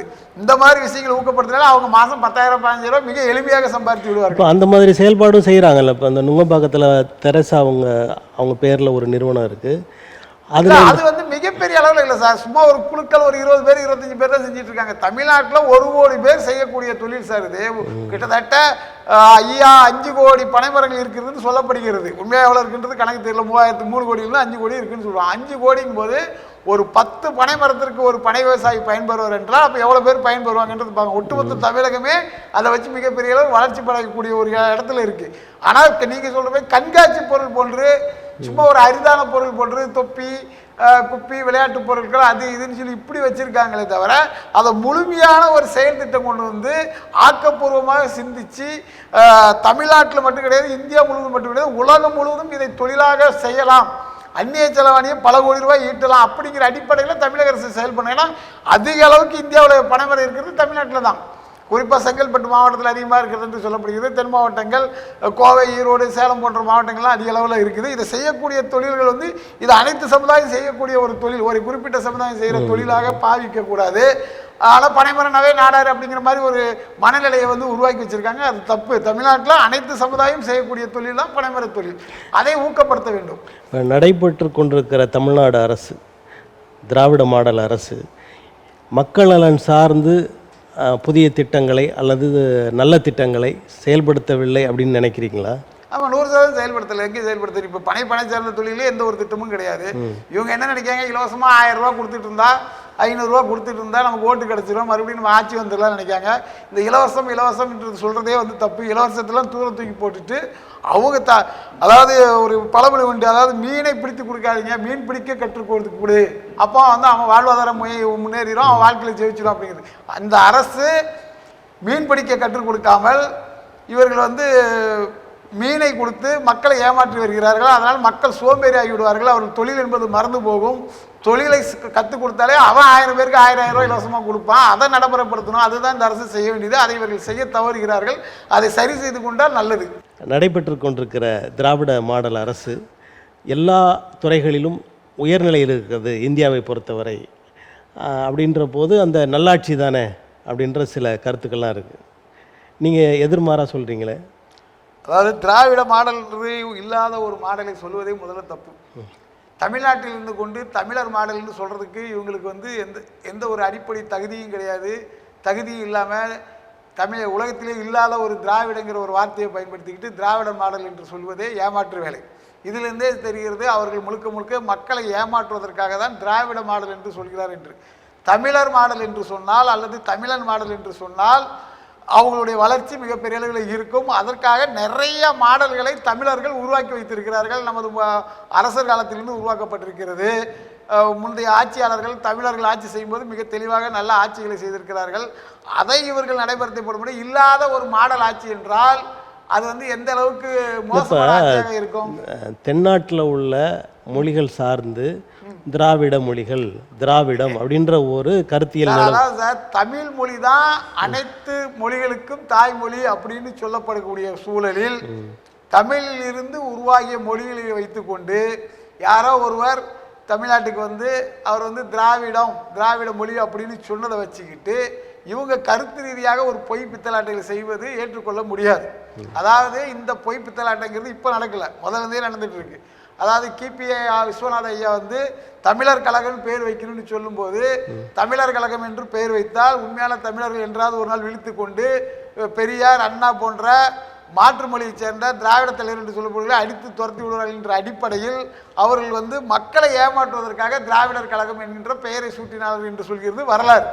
அப்படி இருக்கும்போது அதே போன்ற ஒரு சூழல் தான் இப்போது. அதாவது தமிழர் மாடல் என்று சொன்னால் உண்மையான தமிழன் வந்து தமிழர் மாடல் ஆட்சி தரட்டும், நீங்கள் யார் இங்கே எங்களுக்கு வந்து தமிழர் ஆட்சியை தருவதற்கு என்று மக்கள் விழித்துக் கொள்வார்கள். தாங்கள் பக்கத்து மாநிலத்தை சேர்ந்தவர்கள், மாற்று மொழியை சேர்ந்தவர்கள் என்பது உண்மையான தமிழர்களுக்கு தெரிந்துவிடும். அப்படிங்கிற அடிப்படையில் கர்நாடகா, ஆந்திரா, கேரளா, தமிழ்நாடு இதெல்லாம் சேர்ந்தது திராவிட மாடல் சொல்லி ஊரை ஏமாத்திட்டு இருக்காங்க. இது வந்து தேவையில்லாத ஒரு விஷயம். நீங்க வந்து தமிழ்நாட்டில் ஆட்சி செய்யக்கூடிய ஆட்கள் தமிழர் மாடல்னு சொல்றதுக்கு உங்களுக்கு என்ன பிரச்சனை, அதை சொல்லுங்க. இப்போ திராவிடம் என்று சொல்லிக்கொண்ட பெரியார், அண்ணாவால தமிழர்கள் வாழ்வில் நன்மைகள் பெறவில்லைன்னு நினைக்கிறீங்க? 100% நன்மைகள் பெறவில்லை. என்ன நன்மைகள் பெற்றிருக்காங்க? ஏன்னா கல்வியில் சமூக கல்வியெல்லாம் இப்போ இன்னைக்கு தான் இவங்க அண்ணாவும் பெரியார் வந்ததுக்கு அப்புறம் வந்துச்சு. அதுக்கு முன்னாடி கல்வி அதில் ஒரு விழிப்புணர்வு அங்கே ஏற்படுத்தலைன்னு நினைக்கிறீங்களா? சார், நல்லா நீங்கள் அரசியல் வந்து தெளிவாக பாருங்கள். தமிழ்நாட்டில் வந்து கல்வி புரட்சி ஏற்படுத்தியது காமராஜர் ஆட்சி காலத்தில் என்று சொல்லப்படுகிறது. 1900 காமராஜர் ஆட்சிக்கு வந்து 13/4/1954 2/10/1963 வரைக்கும் 9 ஆண்டு காலம் பொற்கால ஆட்சி. அப்போது தான் முதலமைச்சர் ராஜாவால் மூடப்பட்ட 6000 பள்ளிக்கூடங்களும் புதிதாக பெருந்தலைவர் காமராஜர் காலத்தில் 15,000க்கும் மேற்பட்ட பள்ளிக்கூடங்களும் திறக்கப்பட்டது. கல்லூரிகள் திறக்கப்பட்டன, மருத்துவக் கல்லூரிகள் திறக்கப்பட்டது அப்படின்னு சொல்லப்படுது. இப்போ அதுக்கு முன்னாடி நீதி கட்சி காலங்கள்லேயே இட ஒதுக்கீடு, கல்விக்கான பயன்கள்லாம் வர ஆரம்பிச்சு. ஆமாம், நீதி கட்சி காலத்தில் 100% இடஒதுக்கீடு இருந்தது. நீங்கள் சொல்ற மாதிரி கல்விகள் எல்லாம் வந்தது. ஆனால் இந்த அளவுக்கு கிராமந்தோறும் பள்ளிக்கூடங்கள் வந்ததா அப்படின்னா வந்திருக்காது. ஆனால் நீதி கட்சி செய்த சாதனையை, நீதி கட்சி படைத்த வரலாறுகளை, பெண் உரிமையாக இருக்கட்டும், விதவை மறுவாழ்வு திட்டமாக இருக்கட்டும், கல்வி வேலைப்பாட்டு இருக்கட்டும், இடஒதுக்கீடாக இருக்கட்டும், இது எல்லாமே நீதி கட்சிகள் செய்த சாதனை. அதில் இவங்க இருந்தாங்கல்ல, கிடையாது, பெரியார் இருந்தார். 1925 வரைக்கும் காங்கிரஸ் கட்சியில் இருந்துக்கிட்டு நீதி கட்சியை எதிர்த்து போராட்டங்கள் பண்ணி நீதி கட்சிக்கு எதிராக அரசியல் பண்ணவர் தான் பெரியார். என்னைக்கு நீதி கட்சிக்கு வந்தார்? காங்கிரஸ் கட்சியில் ராஜாஜியுடைய நெருக்கடிக்கு தாக்கு பிடிக்க முடியாமல் அங்கேருந்து ஓடி வந்துட்டு அதுக்கப்புறம் வந்து நீதி கட்சியில் உள்ள பணக்காரர்கள்லாம், எங்கள் தாத்தா பட்டிவரன்பட்டி சவுந்தரபாண்டியன் போன்ற பணக்காரர்கள் எல்லாம் போய் பிடிச்சி நம்ம வந்து சுயமரியாதை இயக்கம் ஒன்று ஆரம்பிப்போம்னு சொல்லி 1929 சுயமரியாதை இயக்கம் ஆரம்பித்து அதுக்கப்புறம் அதில் உள்ள பெரிய முதலாளிகளெல்லாம் வச்சுக்கிட்டு திராவிடர் கழகம் ஆரம்பித்து அதுக்கப்புறம் அது திராவிட முன்னேற்ற கழகமாக இப்படி வருகிறது. நீதி கட்சிக்கு எதிராக இருந்து அரசியல் செய்த பெரியார் எப்படி நீங்கள் நீதி கட்சின்னு சொல்கிறீங்க? இது எவ்வளோ பெரிய ஐயக்கித்தனம், எவ்வளோ பெரிய ஏமாற்று வேலை. நீதி கட்சி சாதனைக்கும் பெரியாருக்கும் எந்த வித சம்மந்தமும் கிடையாது, 1% கிடையாது. இவர் நேரடியாக எதிர்பார்ந்த ஆள். அப்படிப்பட்டவரை கொண்டு வந்துக்கிட்டு நீதி கட்சியிலேருந்து இவங்க வந்தாங்க, நீதி கட்சி சாதனைக்கு இவங்களுக்கு சம்மந்தங்கிறது 100% தப்பு. தமிழ்நாட்டில் தமிழர் மாடல் ஆட்சி தான் தேவையில்லை, திராவிட மாடல் ஆட்சி என்று இல்லாத ஒரு ஆட்சி தேவை கிடையாது. தமிழ்நாட்டில் தமிழர்கள் செய்த சாதனையை முன்னிறுத்தி அவர்களை போன்ற செயல் திட்டங்களை உருவாக்குவோம். அதாவது என்ன சொல்கிறது, கல் தோன்றி மண் தோன்றி காலத்தே வாளோடு முன் தோன்றிய மூத்த குடி தமிழ் குடின்னு சொல்லக்கூடிய இந்த தமிழ்நாட்டில் இல்லாத ஒரு திராவிடங்கிற பேரை சொல்லி திராவிட மாடல் ஆட்சின்னு சொல்லி தமிழர்களை ஏமாற்றுவதை முதல்வர் ஸ்டாலின் போன்றவர்கள் நிறுத்தி கொள்ள வேண்டும். இவர்கள் வந்து நீதி கட்சி சாதனைக்கு உரிமை கொள்வதற்கு எந்த தகுதியும் கிடையாது. இதுதான் நிலைமை. நீங்கள் பேசுவதை பார்த்தால் நாம் தமிழர் கட்சியோடு ஒரு ஒன்றி போகிற மாதிரியான கருத்துக்களை, அதாவது தமிழ் நிலத்தை தமிழர் ஆட்சி செய்யணும்னா நாம் தமிழர் கருத்தோட ஒன்றி போகுதுன்னு வச்சுக்கிங்க. அதில் என்ன இருக்கு? உண்மையான தமிழனாக இருக்கும்போது, தமிழ் நிலத்தை சார்ந்தனாக இருக்கும்போது, பச்சை தமிழாக இருக்கிறவர்கள் 100% தமிழ்நாட்டில் தமிழர் ஆட்சி வர வேண்டும் தான் விரும்பாங்க. அது வந்து சீமான் ஆட்சியாக இருக்கட்டும், இல்லை எடப்பாடி பழனிசாமி ஆட்சியாக இருக்கட்டும், இல்லை ஓ பன்னீர்செல்வம் ஆட்சியாக இருக்கட்டும், இந்த மாதிரி தமிழர்களுடைய ஆட்சி தான் வரணும்னு சொல்லுவாங்க. வேல்முருகன் ஆட்சியாக இருக்கட்டும், இல்லை திருமாவளவன் கூட ஆட்சிக்கு வரட்டும், தப்பு கிடையாது. தமிழர்கள் யாராக இருந்தாலும் தமிழ் மாடல் ஆட்சியை தர வேண்டும். தமிழ்நாட்டில் வந்து ஒரு தெலுங்கர் வருவார், தமிழ்நாட்டில் இல்லாத ஒன்று சொல்லி திராவிட மாடல் ஆட்சின்னு சொல்லுவார். அதை நாங்கள் கேட்கணுமா? ஏன் ஆந்திராவில் போய் நீ திராவிட மாடல் ஆட்சி பண்ணுங்கன்னு சொல்லி சந்திரபாபு நாயுடுகிட்டையோ இல்லை பினராயி விஜயன்ட்ட போய் திராவிட மாடல் ஆட்சி பண்ணுறேன்னு சொல்லிங்களாம் கூட்டணி நண்பர்கள்னு சொல்லிட்டு இருக்கீங்களா? போய் சொல்லுங்களேன் பார்ப்போம். அவர் வந்து மலையாள மாடல் ஆட்சின்னு சொல்லுவாரா, இல்லை திராவிட மாடல் ஆட்சின்னு சொல்லுவாரா? இப்போ நீங்கள் சொன்ன மாதிரி கேரளாவில், ஆந்திராவில், கர்நாடகாவில் எல்லா இடத்துலையும் திராவிட மாடல் ஆட்சின்னு சொன்னால் நீங்கள் சொல்கிறது நியாயம். ஆனால் தமிழ்நாட்டில் தமிழ்நாள் அல்லாதவர்கள் ஆட்சி செய்வது மட்டும் திராவிட கட்சி, திராவிட ஆட்சி, திராவிட மாடல்னு சொல்கிறது ஏற்றுக்கொள்ள முடியாது. இப்போ வடநாட்டை அடிப்படை தளமாக கொண்டு இயங்குகிற பாரதிய ஜனதா கட்சிக்கு சமுதாயத்தை முன்னிறுத்தி நீங்கள் ஆதரவுலாம் கொடுக்குறீங்க. அதே நேரத்தில் தென்னிந்தியா என்று சொல்லக்கூடிய திராவிட நிலம் என்று சொல்லக்கூடிய இவர்களெல்லாம் எதிர்ப்பதற்கு என்ன காரணம்? அதாவது நான் தான் உங்களுக்கு தெளிவாக முதலே சொன்னேன், நாடார்களுக்கு ஆதரவாக இப்போ உதாரணத்துக்கு திமுக நாடார்களுக்கு ஒரு தொகுதி கூட தரல. அப்போ திமுக நான் எதிர்க்கணுமா, எதிர்க்கக்கூடாதா? இதே திமுக 5 தொகுதி கொடுத்துருக்கு, பாஜக 3 தொகுதி தான் கொடுத்துருக்கு அப்படின்னு சொல்லியிருக்கும்போது நாங்கள் வந்து பாஜகவை ஆதரித்தால் நீங்கள் சொல்கிறது நியாயம். நீங்கள் தமிழ்நாட்டில் மிக பெருமையான சாதியான நாடார்களுக்கு ஒரு எம்பி சீட்டு கூட கொடுக்கறதுக்கு உங்களுக்கு இது கிடையாது. நீங்கள் தமிழ்நாட்டில் வந்து சமுதாயத்தை பார்க்குறீங்க, ஒன்றியம் பார்க்கும்போது தமிழ் அப்படின்னு பார்க்குறீங்களா? ஆமாம், எங்களுக்கு தமிழ் தானே, நாங்கள் தமிழர்கள் தானே, எங்களுடைய தாய். இல்லை, இதே நிலையை அந்த நாடாருன்றதையே ஒன்றியத்திலையும் பார்க்கலாம்ல, அங்கே மாத்திரம் ஏன் மொழிக்கு போகிறீங்க சார்? முதல்ல வந்து நான் வந்து நாடார், அதுக்கப்புறம் தமிழன், அதுக்கப்புறம் இந்தியன். இந்த அடிப்படையில் தான் நாங்கள் பயணிக்க முடியும். இதுதான் எங்களுடைய கட்டமைப்பு. தமிழ்நாட்டுக்குள் நாடாராக அனைத்து தமிழ் சாதிகளோடும் அண்ணன் தம்பியாக பழகக்கூடிய சிந்தனை உள்ளவர்கள் நாங்கள். பக்கத்து மாநிலம் ஆந்திரா, கேரளான்னு போனால் நாங்களாம் தமிழர், தமிழ் மொழியை சேர்ந்தவர்கள். உங்களுக்கெல்லாம் நாங்கள் வந்து பெரிய அண்ணன், உங்கள் மொழிகளுக்கெல்லாம் தாய்மொழியை சேர்ந்தவன் நான், உங்களுக்கெல்லாம் பெரியவர்ங்கிற அந்த மனப்பான்மையில் அவர்களுமே அண்ணன் தம்பியாக பழகக்கூடிய முடியும். இந்தியன் அப்படிங்கும்போது பாகிஸ்தான், சீனா, பங்களாதேஷ் இப்படி போன்ற நாடுகளுக்கு போகும்போது நான் வந்து இந்தியன். ஒன்றிய அரசு வந்து இந்த மும்மொழி கொள்கையை கடைபிடியுங்கள், அப்போ தான் இந்த நிதிகள்லாம் தருவோன்னு சொல்கிறதாகவும், கல்விக்கெல்லாம் நிதி கொடுக்கப்படவில்லை அப்படின்ற ஒரு குற்றச்சாட்டும் தொடர்ந்து ஆளுங்கட்சியால் சொல்லப்பட்டு வருகிறது. இதை நீங்கள் எப்படி பார்க்குறீங்க? அதாவது 3 மொழிகள் கற்றுக்கொள்வதில் எந்த தவறும் கிடையாது. தமிழ்நாடு என்று பெயர் வைப்பதற்காக 76 நாட்கள் பட்டினி போராட்டம் இருந்து உயிர் நீத்த தியாகி சங்கரலிங்கனாருடைய 13 கோரிக்கைகளில் மும்மொழி நடைமுறைப்படுத்த வேண்டும், குறிப்பாக ஹிந்தியை அனைத்து மாநிலங்களிலும் நடைமுறைப்படுத்த வேண்டும் சொல்லி அதில் வந்து அவருடைய கோரிக்கைகளும் ஒன்று. ஆனால் இவர்கள் அந்த கோரிக்கை யாரும் எதுவும் சொல்லலை. ஒரு மொழியை அதை கற்றுக்கிறதுல என்ன தப்பு இருக்கிறது? அதாவது நமது தாய்மொழிக்கு தீங்கு வராமல் ஆங்கிலத்தை கற்றுக்கொள்வது போல நமது தாய்மொழிக்கு தீங்கு வராமல் இந்தி மொழியை கற்றுக்கிறது எந்த தப்பும் கிடையாது அப்படிங்கிறது என்னுடைய கருத்து. அதை வந்து கட்டாயமாக்க வேண்டும். அதாவது 3 மொழிகள் என்பது வேறு, எந்த மொழியை வேணாலும் சேர்த்துக்கலாம். ஆனால் இந்தி மட்டும் தான் இருக்க வேண்டும், அதுவும் கட்டாயமாக இருக்க வேண்டும் என்பது. அதாவது உங்களுடைய தேவைக்கு, உங்களுடைய வணிக தொடர்பாக இருக்கட்டும், இல்லை வேலை வாய்ப்பு விஷயமா இருக்கட்டும், இதில் எந்த மொழி உங்களுக்கு தேவையோ அதை நீங்கள் படிக்கிறதுல எந்த தவறும் கிடையாது. அந்த மாதிரியான ஒரு நீங்கள் கட்டாயமாக ஹிந்தி தான் படிக்கணும் அப்படின்னா அதை எதிர்த்து நம்ம நிச்சயம் போராட வேண்டும். தமிழ், அதாவது 1935 காலகட்டங்களில் இந்திய எதிர்ப்பு போராட்டம் வரும்போது அதற்காக உயிர் நீத்த நாடார் சமுதாயத்தை சேர்ந்தவர் தாளமுத்து நாடார் என்பவர். அப்படி மொழிக்காகவும் இந்த மாநிலத்திற்காகவும் தொடர்ந்து பல்வேறு தியாகங்களை செய்த சமுதாயம் நாடார் சமுதாயம். அந்த அடிப்படையில் மொழிக்கு ஒரு பிரச்சனை என்றாலும் சரி, மாநில உரிமைக்கு பிரச்சனைனாலும் சரி, அதை எதிர்த்து போராட வேண்டியது ஒவ்வொரு நாடார்களுடைய தமிழர்களுடைய கடமை. அதில் மாற்றுறது கிடையாது. அதே சமயத்தில் தொழில் ரீதியாக வேலைவாய்ப்பு ரீதியாக அவர்கள் பல மொழிகளை கற்றுக்கொள்வது எந்த தவறும் இல்லை அப்படின்னு நினைக்கிறேன்.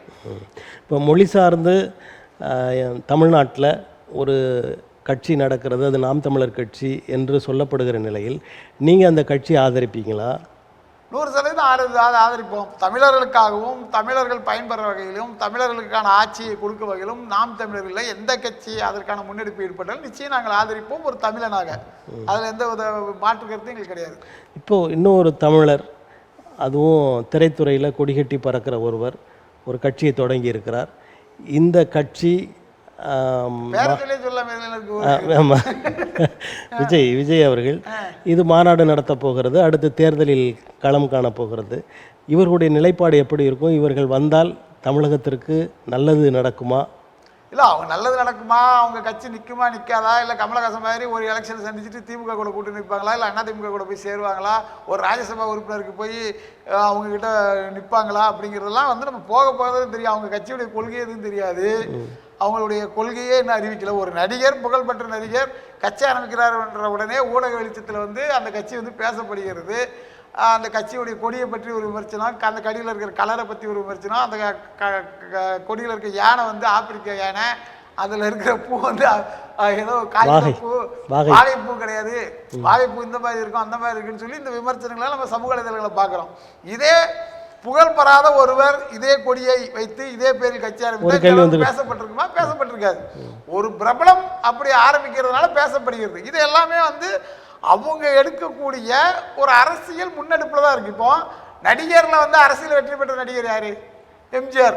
அவ்வளோதான். எம்ஜிஆருக்கு அப்புறம் யாரும் இது வரைக்கும் வெற்றி பெறல. எஸ்.எஸ். ராஜேந்திரன் திமுகவில் இருந்தார், அவர் பெரிய வெற்றி பெறல. சிவாஜி காங்கிரஸில் இருந்தார், அப்புறம் அவர் தனியாக ஒரு கட்சி தமிழக மக்கள் முன்னேற்ற முன்னணின்னு ஒரு கட்சி ஆரம்பித்தார், அதில் ஜெயிக்க முடியல. சிவாஜி ஒரு மிகப்பெரிய, அவர் தமிழர், ஒரு மிகப்பெரிய நடிகர், அவராலேயே வெற்றி பெற முடியல. அதற்கப்புறம் சரத்குமார், விஜயகாந்த் அவங்களும் ஒரு எம்எல்ஏ, அது இதுன்னு கொஞ்சம் இவர் எதிர்கட்சி தலைவர் அளவுக்கு வெற்றி பெற்றார் கூட்டணி வச்சு. கமலஹாசன் வந்தார், வரும்போது ஆக ஓகன்னாங்க, டிவிலாம் போட்டு அடித்து உடச்சாங்க. கடைசியில் பார்த்தா அந்த டிவி எந்த கட்சி கொடுத்ததோ அந்த கட்சிக்கு போய் எனக்கு ஒரு ராஜ்யசபா எம்பி கொடுங்கன்னு நின்னாங்க. அதனால் ஒரு பிரபலமான நடிகர் அப்படின்னு பிரபலமான ஒருத்தர் ஆரம்பிக்கும் போது அது பேசப்படுகிறது. அவர்களுடைய கொள்கை, கோட்பாடு, லட்சியம், அவங்களுடைய தொடர் முன்னெடுப்பு, இதை வச்சு தான் அவங்க வளர்ச்சி பெறுவாங்களா பெற மாட்டாங்களாங்கிறது உறுதி செய்யப்படும். இப்போவே பார்த்தீங்கன்னா பெரியாருக்கு போய் அவர் மாலை போட்டதே நாங்கள் தமிழராக அதை தவறு என்று பார்க்கிறோம். தமிழர்களுக்கு எதிரான ஒரு கட்சியாக விஜய் கட்சி இருக்குமாங்கிறது சந்தேகப்படுகிறோம். அதே சமயத்தில் காமராஜருடைய பிறந்தநாள் அதுமா மாலை நேர நூலகங்கள், டியூஷன்கள்லாம் உருவாக்கி நிறைய பேரை படிக்க வச்சாங்க. அதை நம்ம பாராட்டுறோம். அதே மாதிரி இவங்க நல்லது கெட்டது இவங்க என்ன செய்ய வராங்கன்றது நம்ம நடைமுறையில் தான் பார்க்க முடியும். அவர் ஜெயிப்பாரா தோப்பாராங்கிறது மக்கள் கையில் தானே இருக்குது. இதில் சீமான் அவர்களும் விஜய் அவர்களும் இணைந்து கூட்டணி அமைத்து போட்டியிடுவார்களானால் அவருடைய நிலை எப்படி இருக்கும்?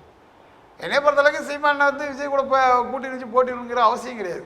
இவர் ஆல்ரெடி இவருடைய வாக்கு வங்கியை நிரூபித்தவர், பல முறை தனித்து நின்றவர், அரசியலில் இவருக்கு 10-15 வருடத்திற்கு முன்னோடி, ஒரு கொள்கையை எடுத்து அந்த கொள்கைக்காக நிற்கக்கூடியவர். தமிழ்நாட்டில் கூட்டணி வைக்காமல் அரசியல் செய்து வெற்றி பெறக்கூடிய இடத்துல இன்னைக்கு ஒரு என்ன சொல்கிறது, அங்கீகாரம் பெற்ற அரசியல் கட்சியாக மாறி இருக்கிறது நாம் தமிழர். அப்படி இருக்கும் பட்சத்தில் விஜய் கூட போய் அவர் கூட்டணி வைக்கணும், அவர் ஒரு பிரபலங்கிறதுக்காக வைக்கிறதுலாம் கிடையாது. விஜய் தனியாக ஒரு எலெக்ஷன் நிற்கட்டும், அவர் வாக்கு வங்கி என்னன்னு தெரியட்டும், தெரிஞ்சதுக்கு அப்புறம் அது நமக்கு கொள்கை ரீதியாக தமிழ்ங்கிற கொள்கை ரீதியாக ஒரு ஒத்து வருவாரா அப்படிங்கிறத பார்ப்போம். அதற்கப்புறம் அவங்க கூட சேர்ந்து பயணம் பண்ணணும் அப்படிங்கிறத நினைக்கணுமே தவிர விஜய் கூட அண்ணன் கூட்டணி வைக்கணும்னு அவசியமே இல்லை. தொடக்கத்தில் ஒரு கேள்வி கேட்கும்போது சொன்னீங்க, அதாவது நாடார் சங்கங்கள் அரசியல் கட்சிகளின் பின்புலமாக இயங்குகிறதா அப்படின்னு பேசும்போது, ஆனால் இப்போ நீங்கள் பேசுகிறத பார்த்தா நீங்கள் நாம் தமிழர் கட்சிக்கு ஒரு பின்புலமாக இல்லை மறைமுக ஆதரவோ நேர்முக ஆதரவோ அப்படி கொடுக்குறீங்க அப்படின்ற மாதிரி ஒரு தோட்டம். அதுதான் உங்களுக்கு முதலே நான் தெளிவாக சொன்னேன். திமுக, அதிமுக, பாஜக, காங்கிரஸ் யாராக இருந்தாலும் நாடார்களுக்கு நல்லது செய்யும் போது நாங்கள் ஆதரிப்போம். பாஜக 5 தொகுதியில் நாடார்களுக்கு வாய்ப்பு கொடுக்கும்போது பாஜகவையே நாங்கள் ஆதரித்திருக்கிறோம். இப்போ இதை விஜய் இருக்கும்போது அதை செய்தால் அதையும் ஆதரிப்பீங்க. விஜய் அவர்கள் ஒரு அதாவது எந்த அரசியல் கட்சியாக இருந்தாலும் யாராக இருந்தாலும், பாட்டாளி மக்கள் கட்சியாக இருந்தாலும் சரி, விடுதலை சிறுத்தைகளாக இருந்தாலும் சரி, காங்கிரஸாக இருந்தாலும் சரி, எந்த கட்சியாக இருந்தாலும் நாடாளுக்குரிய பிரதிநிதித்துவத்தை வழங்கி அவர்களுக்குரிய மக்கள் தொகை அடிப்படையில் நாடார்கள் வந்து இன்றைக்கி தமிழ்நாட்டில் 15% இருக்கிறதாக சொல்லப்படுகிறது. ஆனால் எந்த சமுதாயம் எவ்வளோங்கிறது புள்ளி ஒருத்தர் கணக்கெடுக்க சொன்னால் இது வரைக்கும் அவங்க எடுக்க மாட்டேங்காங்க. ஏன்னா அவங்க ஜாதியில் 100 பேர் 1000 பேர் தான் இருப்பாங்க. அப்படிங்கிற அடிப்படையில் அவங்களுடைய மக்கள் தொகை தெரிஞ்சிடும். அதுக்கப்புறம் தமிழர்கள்லாம் ஒன்று சேர்ந்து நம்மளை அடித்து துரத்திடுவாங்கிற பயத்தில் தமிழக அரசு வந்து அதை செய்ய மாட்டேங்குது. அப்படி செய்யும் பட்சத்தில் நீதி கட்சி ஆட்சி காலத்தில் இருந்த மாதிரி அந்த 100% இடஒதுக்கீடை நடைமுறைப்படுத்தணும். அது எந்த கட்சி படுத்தினா எங்களுக்கு என்ன இருக்கு? நாடாளுக்குரிய பிரதிநிதித்துவத்தை யார் கொடுத்தாலும் அவங்களை ஆதரிப்போம். அது நாம் தமிழராக இருந்தாலும் சரி, விடுதலை சிறுத்தைகளாக இருந்தாலும் சரி, பாட்டாளி மக்கள் கட்சியாக இருந்தாலும் சரி. இப்போ சாதி வாரியான கணக்கெடுப்பை ஒன்றிய அரசு தான் எடுக்கணும், நாங்கள் எடுக்க முடியாதுன்னு சொல்கிறாங்களே, அது எப்படி? அப்போ பீகாரில் எப்படி எடுத்தாங்க? பீகாரில் ஒன்றிய அரசு எடுத்துச்சு, பீகாரில் மாநில கட்சி தானே எடுத்துச்சு. அவங்களுக்கு மாநில சுயாட்சி இருக்குது, மாநிலத்தில் எங்களுக்கு இவ்வளோ பவர் இருக்குன்னு சொல்லி நிரூபித்து கேட்டிருக்காரு நிதிஷ்குமார். அதே ஆளுமை திறமை, அதே ஒரு ஆளுமை உங்களுக்கு இல்லாமல் மத்திய அரசுக்கு சும்மா கடிதம் எழுதுறது வேலையை மட்டும் பண்ணிட்டு இருக்கீங்க. நிதிஷ்குமாரால் பீகார் மாநிலத்தில் நடைமுறைப்படுத்தக்கூடிய ஒரு விஷயத்தை மு.க. ஸ்டாலின் அவர்களால் தமிழ்நாட்டில் ஏன் நடைமுறைப்படுத்த முடியவில்லை அப்படிங்கிறதான் ஒரு கேள்வி. அப்போ அவருக்கு முதுகெலும்பு உள்ள முதல்வராக இருக்கிறார், இவர் முதுகெலும்பு இல்லாத முதல்வராக இருக்கிறாங்கிறது மக்கள் கேட்காங்க.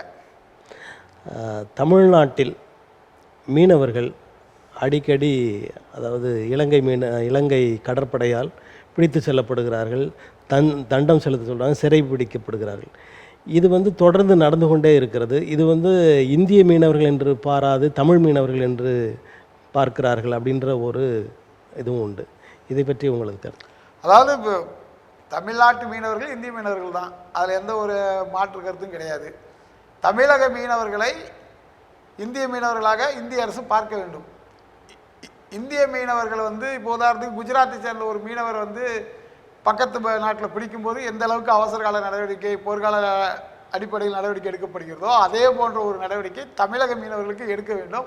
ஆனால் இவர்கள் வந்து நீங்கள் சொல்கிற மாதிரி ஒரு மாற்றாந்தாய் மனப்பான்மையில் இந்திய அரசு இதுக்கான நடவடிக்கை எடுக்கல. தமிழக அரசும் ஒன்றும் பெருசாக இதுக்காக ஒன்றும் செய்யலை. சும்மா ஒரு கடிதம் எழுதுறாங்க, மீனவர்களை மீட்க வேண்டும், மீனவர்களை மீட்க வேண்டும்னு அந்த கடிதம் எழுதுறதை தாண்டி இவங்க எந்த ஒரு போராட்டமோ எதுவுமே செய்யலை. ஸோ நிறைய இப்போ 22 மீனவர்கள் வந்து பிடிக்கப்பட்டிருந்தாங்க.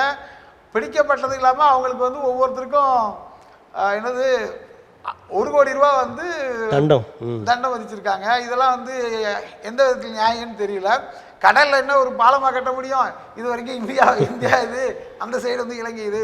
போகும்போது காற்று போக்கள் கொஞ்சம் தள்ளி போகிறது தான், இல்லை அவங்க இந்த சைடில் வரதான். ஆனால் இந்திய மீனவர்களை இலங்கை அரசு கைது செஞ்சிருக்கிறதா நம்ம செய்தியில் தொடர்ந்து படிச்சுட்டு வரோம். ஆனால் இலங்கை மீனவர்கள் இந்திய அரசு கைது வரதே இல்லையா? செய்தி கிடையாது. அவங்க மீன் பிடிக்கிறது இல்லையா, இல்லை மீன் பிடிக்க வர்றது இல்லையா, இல்லை நம்மளுடைய அரசு கண்டுக்காமல் விட்டுருதா அப்படிங்கிறதுலாம் தெரியலை. அதாவது தவறுங்கிறது 2 சைட்லையும் தான் நடக்கும். அப்படி இருக்கும்போது ஒரு சைடு மீனவர்களை மட்டும் இவர்கள் பிடிப்பதாக இருக்கிறது, ஒரு நாட்டு மீனவர்கள் வந்து பிடிக்கிறதாக செய்தி இல்லை. அதை பற்றி ஒன்றுமே இல்லை. பொதுவாக வந்து இந்திய அரசு தமிழக மீனவர்களை இந்திய மீனவர்களாக பாவித்து காப்பாற்ற வேண்டும், அது அவர்களுடைய கடமை. நம்ம தமிழ்நாட்டு மீனவருக்கும் ஆதார் கார்டு ஒன்று தான், குஜராத் மீனவருக்கும் ஆதார் கார்டு ஒன்று தான். இதை அறிந்து இந்திய அரசு செயல்பட வேண்டும். நீங்கள் தென் தமிழ்நாட்டுக்காரர் என்பதால் இன்னொரு கேள்வி. இந்த கூடங்குளம் அது வந்து அந்த அணு மின் நிலையங்கள் எல்லாம் நமக்கு வந்து ஆபத்தானது, மக்கள் நலனுக்கே ஆபத்தானது, இப்படி உலகத்தில் நிறைய இதை மூடி இருக்காங்க வேறு இதெல்லாம் சொல்லிவிட்டு. ஆனால் இங்கே வந்து அதிகப்படியான செயல்பாடுகள் நடந்து கொண்டே இருக்கிறது, புதுசாகவும் நிறுவுறாங்க. இதை எப்படி பார்க்குறீங்க நீங்கள்? அல்ல, அது கெடுதல் அப்படின்னா அன்றைய தமிழக அரசு அதை வந்து இங்கே வைக்கிறதுக்கு அனுமதி கொடுத்துருக்கக்கூடாது. அனுமதி கொடுத்து அது வந்துருச்சு, நடைமுறைப்படுத்தப்பட்டிருக்கு. நடைமுறைப்படுத்தப்பட்டு அதுக்கப்புறம் இது மூலம் உங்கள் பார்வையில் அது வச்சது சரியாக தவறாக நினைக்கிறீங்களா? கூடங்குளம் அனல் நிலையம் வந்து 100% தவறு. ஆனால் மாநில அரசும் மத்திய அரசும் இங்கே கொண்டு வைக்கும்போது இந்த மாநில அரசு வந்து ஏன் வந்து அதை தடுத்து நிறுத்தலை? அப்போ இந்திய ஒற்றுமைக்காக அவங்க வந்து இதுக்காக நடைமுறைப்படுத்தியிருக்காங்க. ஆனால் இது வந்ததுக்கப்புறம் ஒன்றும் பெருசாக பாதிப்பு இல்லை. நீங்கள் சொன்ன மாதிரி வெளிநாடுகள்லாம் வந்து இது வெடிச்சிருச்சுன்னா மாநிலமே அழிஞ்சிரும், மாவட்டங்கள் அழிஞ்சிரும் அப்படின்லாம் சொல்லப்படுது. அது மட்டும் இல்லாமல் போர்க்காலங்கள் ஏதோ ஒரு போர் சூழல் ஏற்பட்டு ஏதாவது சிக்கல்கள் வந்தால் இங்கே ஏதாவது அசம்பாவிதங்கள் நடந்து விடுமோ என்ற அச்சமும் தமிழர்கள்ட்ட இருக்குது. இல்லை, அது கண்டிப்பாக எல்லா இடத்துலையும் இருக்கிறது தான் சார். அப்போ நான் வந்து அது வந்ததுக்கு வந்து 100% தப்பு அப்படின்னு நினைக்கிறோம். அதே சமயத்தில் இந்திய ஒற்றுமைக்காக பார்க்கும்போது அவங்க அப்போ ஏதோ ஒரு இடத்துல வச்சு தான் ஆகணும். அப்போ நம்மளை அவங்க பலி கொடுக்கறதுக்கு தயாராகிட்டாங்க. தென் மாவட்ட மக்கள் அழிஞ்சு போனாலும் பரவாயில்லன்னு சொல்லி வச்சுட்டாங்க. இப்போ புதுசாக போய் நம்ம அதை போய் எதுவும் பண்ண முடியாது. இப்போது இஸ்ரோ இருக்குது, உடன்குடி அணுல் நிலையம் இருக்குது, தூத்துக்குடி அணுல் நிலையம், இப்படி நிறைய வந்து தென் மாவட்டங்கள் இருக்கிறது. ஆனால் தொழில் வளர்ச்சி கிடையாது, ரயில் வசதி பெருசாக இல்லை. ரயில் ஏற்கனவே அதிக அளவில் இயங்கிட்டு இருந்த திருநெல்வேலிக்கெலாம் இப்போ ரயில்வே கம்மியாயிட்டு, சாலை வசதிகள் நல்லா இல்லை.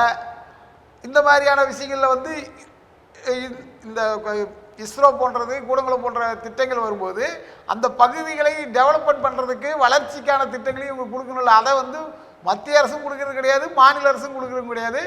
குறிப்பாக இந்த மாதிரி நிறுவனங்கள் வரும்போது அங்கே உள்ள மக்களுக்கு வேலை கொடுப்பாங்கன்னு சொல்லி மக்கள் ஏமாந்து போகிறாங்க. பார்த்தீங்கன்னா இந்திக்காரனும் வடமொழி பேசுகிறவனும் தான் அங்கே எங்கள் தென் மாவட்டம் ஃபுல்லாக நிறைஞ்சிருக்காங்க. தமிழர்களுக்கு வேலையே கிடையாது. இதை வந்து மாநில அரசு தான் வந்து தன்னுடைய உரிமைக்காக போராடி தமிழர்களுக்கு வேலை கொடுன்னு சொல்லி சண்டை போடணும். அவங்களும் எதுவும் செய்கிறது கிடையாது. இப்படி தான் இருக்குது நிலைமை. இப்போ இந்த ஒன்றிய அரசை வெளிப்படையாக விமர்சிக்கிறாங்க, எதிர்க்கிறாங்க தமிழ்நாடு அரசு. ஆனால் இருவருக்கும் ஒரு கமுக்கமான உடன்பாடு இது இருக்குன்னு நினைக்கிறீங்களா? அவன் வெள்ளக்கூடை காட்டும் போதே தெரியல அவங்களுக்கு. அதாவது கருப்பு பலூனை பறக்க விட்டாங்க, கோபேக் மோடின்னாங்க. இவங்க வந்து வெல்கம் மோடி, வெள்ளக்கொடையில் வரவேற்கிறது. இவங்க தமிழ்நாட்டில் ஏதாவது ஒரு அரசியல் மாற்றமோ இல்லை புதுசாக அமைச்சர்கள் போடுறதுனா கூட மோடிகிட்ட போய் ஐயா இந்த மாதிரி புதுசாக 4 அமைச்சர் போட போகிறோம் அப்படின்னு சொல்லி அனுமதி வாங்கக்கூடிய சூழலில் தான். இப்போ அதாவது நிதி வாங்க போகிறேன்னு சொன்னதை நீங்கள் இப்படி சொல்கிறீங்க? நிதி கிடையாது, அனுமதி வாங்க போகிறாங்க. ஐயா இந்த மாதிரி என் பையனை துணை முதல்வர் ஆக்க போறியா, 4 பேர் அமைச்சராக்க போறியா, உங்களை ரொம்ப திட்டிட்டு நான் மனோல கிராஜின் ஒரு அமைச்சர் அவங்களை பதவி விட்டு தூக்கிடுறியா அப்படின்னு சொல்லி அனுமதி வாங்கிக்கிட்டு மோடியுடைய கைப்பாவையாக தான் தமிழக அரசு செயல்படுகிறதுங்கிறதுல உங்களுக்கு எந்த சந்தேகம்? என்ன வெளிப்படையாக ஆதரிக்கல? ஏன் பிஜேபி ஏற்கனவே திமுக ஆதரிக்க இல்லையா? எம்எல்ஏக்கள், பிஜேபி எம்எல்ஏக்கள் 2026 அது வெளிப்படும் நினைக்கிறீங்களா? வெளிப்பட்டாலும் வெளியில வந்துடும். தான் வெளியே வந்துட்டேன். கொடி காமிக்கும் தெரியலையா? அதாவது அவங்க என்ன நினைப்பாங்க அப்படின்னா, மத்திய அரசுடன் இணக்கமாக இருந்தால் மாநிலத்தில் வந்து நமக்கு எந்த பிரச்சனையும் இல்லாமல் ஆட்சியில். ஆனால் இப்படி ஒரு உடன்பாடு இருக்குன்னு சொல்றீங்க. ஆனால் இன்னும் வந்து எங்களுக்கு நிதி வரல, அந்த நிதி வரல, மெட்ரோ அரசியல்லாம் அப்படிதானே. நேரில் பார்க்கும்போது காலில் விழுறதும், வெளியே வந்தோடனே நாங்கள்லாம் வந்து அப்படின்னு சொல்லி வீரபாண்டிய கட்டபொம்மன் மாதிரி வசனம் பேசுறது தானே. கட்டபொம்மன் என்ன பண்ணாரு? வீரபாண்டிய கட்டபொம்மன் வெள்ளையர்கிட்ட வந்து மன்னிப்பு கடிதம் எழுதி கொடுத்தாரு. ஐயா நான் வந்து வரி கட்ட முடியல, மெதுவாக தரேன்னு சொல்லி.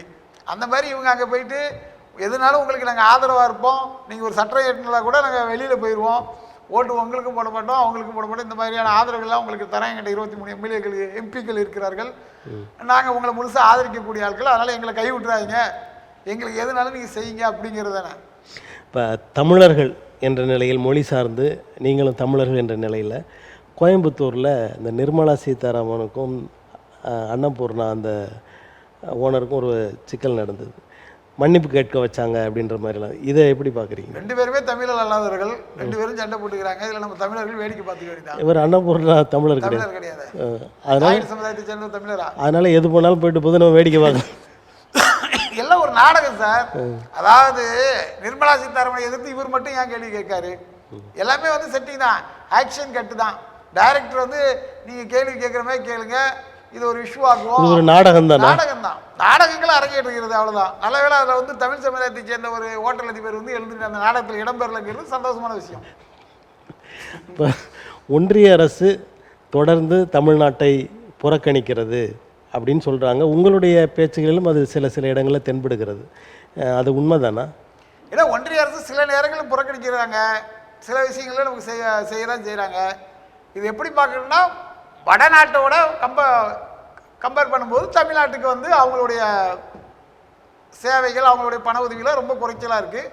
அதை தமிழ்நாட்டுக்கு வந்து அவங்க உரிய பிரதிநிதித்துவத்தை கொடுக்கணும், உரிய பங்கை அவங்க வழங்க வேண்டும். ஏன்னா ஜிஎஸ்டி போன்ற வரிகள் வசூலில் வந்து தமிழ்நாடு வந்து ஒரு முக்கியமான மாநிலமாக இருக்கிறது. அந்த வரியை வசூல் செய்து கொடுக்கக்கூடிய வணிகர் சமுதாயம் தான் நாடார் சமுதாயம். எந்த ஒரு எதிர்பார்ப்பும் இல்லாமல் அரசுகிட்ட எந்த ஒரு சலுகையுமே வாங்காமல் தான் விற்கக்கூடிய பொருளிலிருந்து ஜிஎஸ்டியை வசூல் பண்ணி மத்திய அரசுக்கும் மாநில அரசுக்கும் கொடுக்கக்கூடிய ஒரு வணிகர் சமுதாயம் நாடார் சமுதாயம். ஆனால் இந்த இதை வசூல் பண்ணி கொடுக்கக்கூடிய வணிகர்களுக்கு இவர்கள் எந்தவித சலுகையும் கொடுக்கறது கிடையாது. மாநில அரசும் கொடுக்கறது இல்லை, மத்திய அரசும் கொடுக்கறது இல்லை. இவங்க எதுவும் எதிர்பார்க்காம தான் தொழில் பண்ணிட்டு இருக்காங்க. அப்படிங்கும்போது நமக்கு மறைமுக ஊழியராக இருக்கக்கூடிய வியாபாரிகளுக்கு, வணிகர்களுக்கு ஒரு 60 வயசுக்கு அப்புறம் அவங்களுக்கு ஒரு ஓய்வூதிய திட்டத்துக்கு அமல்படுத்தலாம், பென்ஷன் கொடுக்கலாம். இந்த மாதிரியான நல்ல விஷயங்களை மத்திய அரசும் மாநில அரசும் செய்யலாம். ஆனால் இவங்க அதெல்லாம் செய்ய மாட்டேங்காங்க. வசூல் பண்ணுறது மட்டுமே நோக்கமாக இருக்காங்க. இப்போ வணிகர்களில் நாடார் சமுதாயத்தில் தான் நிறைய வணிகர்கள் இருக்காங்க. அவங்களுக்கெல்லாம் பெரும் பாதிப்பை ஏற்படுத்தி விட்டு வடநாட்டு தொழிலதிபர்கள், சிந்தாரிப்பட்டில் இருக்கும் அதில் சேட்டுக, இந்த மாதிரி ஆட்களுக்கு அரசு பாதுகாப்பு அளிக்கிறது அப்படின்ற ஒரு குற்றச்சாட்டை வணிகர்கள், தமிழ் வணிகர்கள் வைக்கிறாங்க. அது உண்மைதானா? உண்மைதான். இப்போ தமிழ்நாட்டில் முக்கியமான தொழில்கள்லாம் அழிஞ்சு போச்சு. தென் மாவட்டங்கள் எடுத்துட்டிங்கன்னா பனை சார்ந்த தொழில்களை டாஸ்மாக் முதலாளிகளுக்காக பலி கொடுத்துட்டாங்க. ஏன்னா கல் இறக்கி விற்கிறதுக்கு அனுமதி இருந்தால் எந்த பிரச்சனையும் இருக்காது. 17 இறக்கி விற்கும்போது போலீஸ் கைவிட்டு பெறல, இல்லை வேறு பிரச்சனை பண்ணலாம், அந்த தொழில் நல்லா இருந்திருக்கும். அதை கெடுத்துட்டாங்க. சிவகாசி பட்டாசு தொழில், குட்டி ஜப்பான் என்று சொல்லப்படக்கூடிய பட்டாசு, அதற்கு பல்வேறு காரணங்களை சொல்லி தடை விதிச்சுக்கிட்டே வராங்க. மத்திய அரசாக இருக்கட்டும், மாநில அரசாக இருக்கட்டும், இவங்க 2 பேருமே இதில் ஒரே மாதிரியான நிலைப்பாடு தான் எடுக்காங்க. அதேமாதிரி தென் மாவட்டங்களில் மிகப்பெரிய அளவில் தொழில் ஒரு 50,000 பேருக்கு வேலைவாய்ப்பு கொடுத்தா தாதுமலல் தொழில், அதுவும் அங்கே அழிச்சிட்டாங்க. இது எல்லாமே வடநாட்டுக்காரர்களுக்காக அளிக்கப்பட்டதாக தான் நாங்கள் நினைக்கிறோம். மற்றபடிக்கு சிறு குளிர் தொழில்கள் எல்லாத்தையும் இந்த DMart, Walmart, Lulu mart, Reliance இந்த மாதிரி பெரிய பெரிய கடைகளை போட்டு சின்ன சின்ன தொழில்கள் எல்லாம் முழுக்க மத்திய அரசும் மாநில அரசும் சேர்ந்து தான் அடிச்சுட்டு வராங்க. இதில் மாநில அரசு அனுமதி கொடுக்கல அப்படின்னா மத்திய அரசுக்கு கொண்டு வர முடியுமா? உதாரணத்துக்கு வால்மார்ட் சென்னையில் வந்துச்சு. அதாவது சில்லறை வர்த்தகத்தில் அந்நிய முதலீடுக்கு அனுமதிக்க மாட்டோம்னு சொல்லி முதல்வர் ஜெயலலிதா அவர்கள் அன்றைக்கு இருக்கும்போது சட்டசபையில் பேசினாங்க. அதை மீறி மறைமுகமாக வால்மார்ட் திருவேற்காட்டில் வந்துச்சு. ஒரு மிகப்பெரிய இடத்த, ஒரு 15-20 ஏக்கர் இடத்த எடுத்து மிகப்பெரிய குடோன் ஒன்று வரதுக்கு இருந்துச்சு. அப்போ நான் தான் போய் கமிஷனர் அலுவலகத்தில் கம்ப்ளைண்ட் கொடுத்து இதுக்கு நடவடிக்கை எடுக்குன்னு சொன்னேன். உடனடியாக அதை அன்றைய முதல்வர் ஜெயலலிதா அவர்கள் கவனத்துக்கு கொண்டு சென்று அதை சீல் வச்சாங்க. இது நடந்தது. ஆனால் இன்றைய முதல்வர் டிமார்ட் வரட்டும், லூல் மார்ட் வரட்டும் சொல்லி அமெரிக்கா, லண்டன் அங்கெங்கெல்லாம் போய் இங்கெல்லாம் என்னென்ன மார்ட் கொண்டு வர முடியுமோ எல்லாம் இடத்துக்கு இங்கே எங்கள் ஏரியா கொண்டு வாங்கப்பான்னு சொல்லி துபாய்க்கு போய் கொண்டு வைக்கிறாங்க. இது முழுக்க சில்லறை வணிகத்தில் ஈடுபட்டிருக்கக்கூடிய ஒரு நடுத்தர வணிகர்களுடைய வாழ்வாதாரத்தை மிகப்பெரிய அளவில் பாதிக்கும். அவர்களுடைய தொழில்கள் கேள்விக்குறியாகவும், அவர்கள் மறைமுகமாக தங்களுடைய வேலை வாய்ப்பை இழப்பார்கள். குறிப்பாக ஒரு கடைக்கு பார்த்தீங்கன்னா 2 பேர் 3 பேர் வேலையில் இருப்பாங்க. அடுத்த கட்டமாக உருவாகக்கூடிய தொழிலாளர்கள், முதலாளிகளுடைய அந்த வருகை நின்று போகும். இந்த மாதிரி ஆன்லைன் வர்த்தகமாக இருக்கட்டும், பெரிய பெரிய மாற்று வர்த்தகம், இதை தமிழக அரசு தமிழ்நாட்டுக்குள்ளே அனுமதிக்கக்கூடாது. அப்படி செஞ்சால் தமிழ் வியாபாரிகள் பிழைக்கிறதுக்கு உறுதுணையாக இருக்கும். ஆனால் அதெல்லாம் அவங்க செய்ய மாட்டாங்க. எவ்வளோ கமிஷன் கிடைக்குது என்ன ஏதுன்னு பார்த்துட்டு அது வரைக்கும் அப்படி பண்ணிகிட்டு இருக்காங்க. இவ்வளவு நேரம் உங்களது கருத்துக்களை தமிழன் தொலைக்காட்சி வாயிலாக மக்கள் முன்வைத்ததற்கு எங்களது நன்றி தெரிவிக்கும். நன்றி ஐயா. நேர்களே, அடுத்த அரசியல் அரங்கம் நிகழ்வில் வேறொரு ஆளுமையுடன் சந்திப்போம். நன்றி, வணக்கம்.